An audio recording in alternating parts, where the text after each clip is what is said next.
Dear citizens నమస్తే. Social media యూట్యూబ్లో content ఏదైనా ఒక స్థాయికి ఎదిగిన తర్వాత హేటర్స్, నెగిటివ్ కామెంట్స్ పెరుగుతాయి.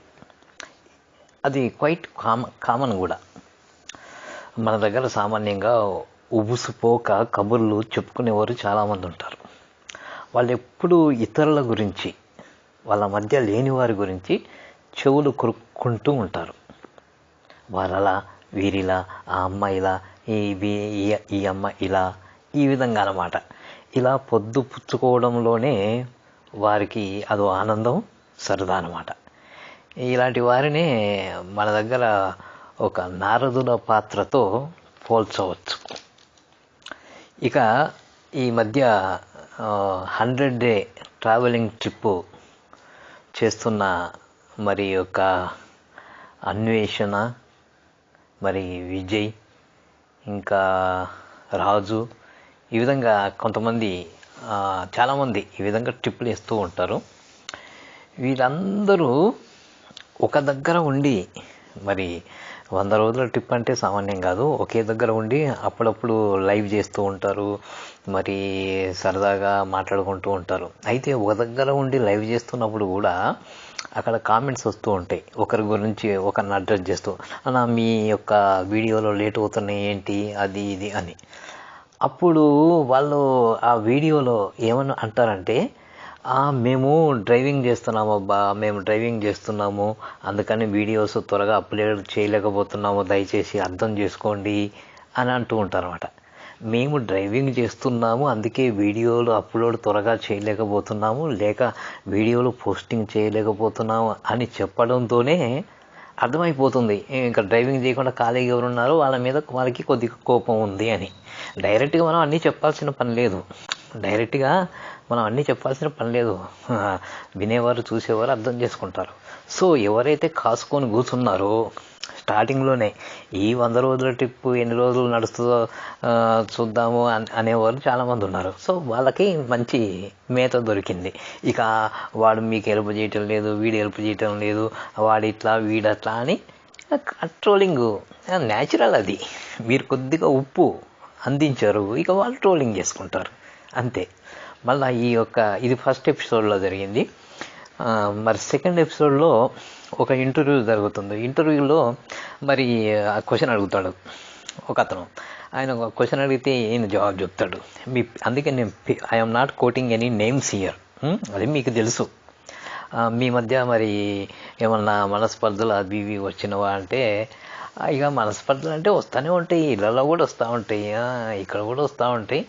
మరి పొద్దున్నే లేస్తే ఒకరి ముఖాలు ఒకరు చూసుకోవాలి కదా, అందుకని సర్దుకొని పోతున్నా అని జవాబు అయితే చెప్పిండు. అయిపోయింది. ఇక ట్రోలింగ్ చేసే వాళ్ళకి ఒక చిన్న ఆయుధం దొరికింది. ఇక ట్రోలింగ్ చేస్తూ ఉంటారు, వీడట్లా వాడట్లా, వీడు ఇది ఆడిది అని. సరే, ఇవన్నీ ఒక ఎత్తు. ఈ ఛానల్లోకి ప్రవేశించి ఒక ఛానల్లో నెగిటివ్ కామెంట్ చేసేస్తారు. నెగిటివ్ కామెంట్ చేసి మరో ఛానల్లోకి పోయి అక్కడ వాడింతే, మీరు పట్టించుకోవద్దు, మీరు ఈ విధంగా ముందుకు పోండి, ఆల్ ద బెస్ట్ అని చిన్నగా ఉంటుంది కామెంట్. ఇక్కడ ఏముండదు. మీకు తెలిసి తెలియక, లేకపోతే చదవకుండానే దానికి కానీ హార్ట్ సింబల్ ఇచ్చినారనుకోండి, అప్పుడు ఆ యూట్యూబర్ చూస్తే ఎట్లుంటుంది? అది తన దగ్గర బాగా నెగిటివ్ కామెంట్స్ ఇచ్చిండు, ఇక్కడికి వచ్చి చూస్తే ఈ విధంగా ఇచ్చిండు, వాడింతే అని. దానికి మీరు హార్ట్ సింబల్ ఇచ్చిండ్రు. అప్పుడు అతను ఏమనుకుంటాడు? అరే వీళ్ళు ఎంకరేజ్ చేస్తున్నారు, వీళ్ళే అంతా చేయిస్తున్నారు అనుకుంటాడు. అది క్వైట్ న్యాచురల్. సో ఆ విధంగా మీ మధ్య ఆ యొక్క మనస్పర్ధల బీజం పెరిగిపోతూ ఉంటుంది. చిన్న కొమ్మ, చిన్న వేరు, చిన్న కొమ్మ ఇలా పెరిగి వృక్షంలాగా తయారవుతుంది. ఆ పరంపరలోనే మొన్న ఒక వీడియో వచ్చింది. ఆ వీడియోలో ఏమనుంది? హెడ్డింగ్ ఒకటి ఉంది, లోపలంతా పొగుడుతూనే చెప్పిండ్రు. ఓకే, లోపటంతా పొగుడుతూనే చెప్పిండ్రు. అయినా కానీ అది ఎట్లుందంటే, నోరు మాట్లాడుతుంటే నొసలు ఎక్కిరిచ్చినట్లుగా ఉంటుంది. నోరు మాట్లాడితే నొసలు ఎక్కిరిచ్చినట్లుగా. అట్లాంటి వీడియోలు చేయకండి. మీ కాంటెంట్ ఏంటి, మీ వీడియో ఏంది, అది పోస్ట్ చేయండి. లేదా మీ వ్లాగ్ ఏంటి అది పోస్టింగ్ చేయండి. దానికి రిలేటెడ్ ఉండే కామెంట్స్కి రిప్లై కానీ హార్ట్ సింబల్ కానీ ఇవ్వండి, అంతే. మరొక థర్డ్ పార్టీ యూట్యూబర్ గురించి పాజిటివ్ కానీ నెగిటివ్ కానీ కామెంట్ ఉంటే దాన్ని స్కిప్ చేయండి, ఇగ్నోర్ చేయండి. అలా కాకుండా పొరపాటున మీరు అందరికీ కళ్ళు మూసుకొని హార్ట్ సింబల్ ఇచ్చుకుంటూ పోయారనుకోండి, దానిలో నెగిటివ్ కామెంట్స్ ఉన్నాయి మరొకరి గురించి. నేను కూడా చూసిన, ఐఎమ్ ఆల్సో అబ్జర్వ్డ్. ఒకరి ఛానల్లో ఇంకొకరి గురించి నెగిటివ్గా కామెంట్ చేసిండ్రు. నెగిటివ్గా కామెంట్ చేస్తే దానికి హార్ట్ సింబల్ ఉంది. హార్ట్ సింబల్ ఉంటే ఆ యూట్యూబర్ కానీ చూస్తే యూట్యూబర్ ఖచ్చితంగా హర్ట్ అవుతాడు. అరే నా గురించి తిడుతూ రాస్తే కామెంట్ చేస్తే వీళ్ళు హార్ట్ సింబల్ ఇచ్చిండ్రు అవయ్య అని అనుకోరా? ఎవరైనా అనుకుంటారు, అది క్వైట్ న్యాచురల్. అంతేకాదు, ఒకరి ఛానల్లో ఇంకొకరి ఛానల్ గురించి పొగడుతూ ఇచ్చినా కానీ దాన్ని స్కిప్ చేయండి. ఇప్పుడు పొగడుతూ ఇచ్చిండు, వాడు లేకపోతే నువ్వు లేవు, వాడు చేయకపోతే నువ్వు లేవు, ఇట్లా ఇస్తారనమాట. వాటికి మీరు హార్ట్ సింబల్ ఇచ్చినా వాళ్ళు హ్యాపీ అవుతారు, ఓకే. కానీ రోజులు గడిచే కొద్దీ ఎప్పటికీ అట్లాగే కామెంట్స్ ఇస్తే మీకే చిరాకేస్తుంది. అరే ఈ వీడేంద్ర భయ్ ఇక్కడ వచ్చి ఇట్లా కామెంట్ ఇస్తున్నాడు అని. అందుకని either it is positive or negative comments, third party YouTuber ఇంకొకరి గురించి మీ ఛానల్లో కామెంట్ కనుక ఉంటే వాటిని అవాయిడ్ చేయండి, వాటికి రిప్లై ఇవ్వకండి, వాటికి హార్ట్ సింబల్ ఇవ్వకండి.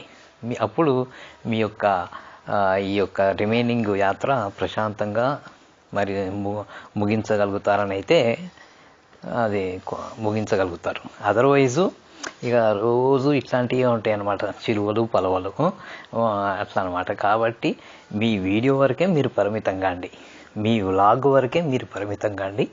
మరొకరి గురించి మీరు వీడియోస్ అప్లోడ్ చేసుకోకండి.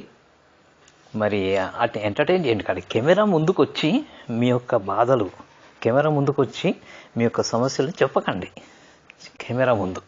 అలాంటివి చెప్తే మీరు ఇచ్చినట్లయితుంది, మీరే యు ఆర్ గివింగ్ ఇన్పుట్స్ అట్లా అనమాట. ఎవరైతే కాసుకొని కూర్చున్నారో దానికి మీరే ఇస్తున్నట్టు ఆయుధం. కాబట్టి కెమెరా ముందు మీలో ఏమైనా మనస్పర్ధ ఉండనీగాక. ఏ తిండి గురించి, ఛాయల గురించి, బిస్కెట్ల గురించి, రోజు పొద్దున్న లేస్తే సాయంత్రం వరకు ఎన్నో ఉంటాయి, వాటి గురించి ఏదైనా స్పర్ధ వచ్చినా బయటి వ్యక్తులకు తెలియనివ్వకండి. అప్పుడే ఇక మిగిలిన ప్రయాణం కూల్గా మీరు ముగించగలరు. అట్లా అనమాట. Okay, all the best.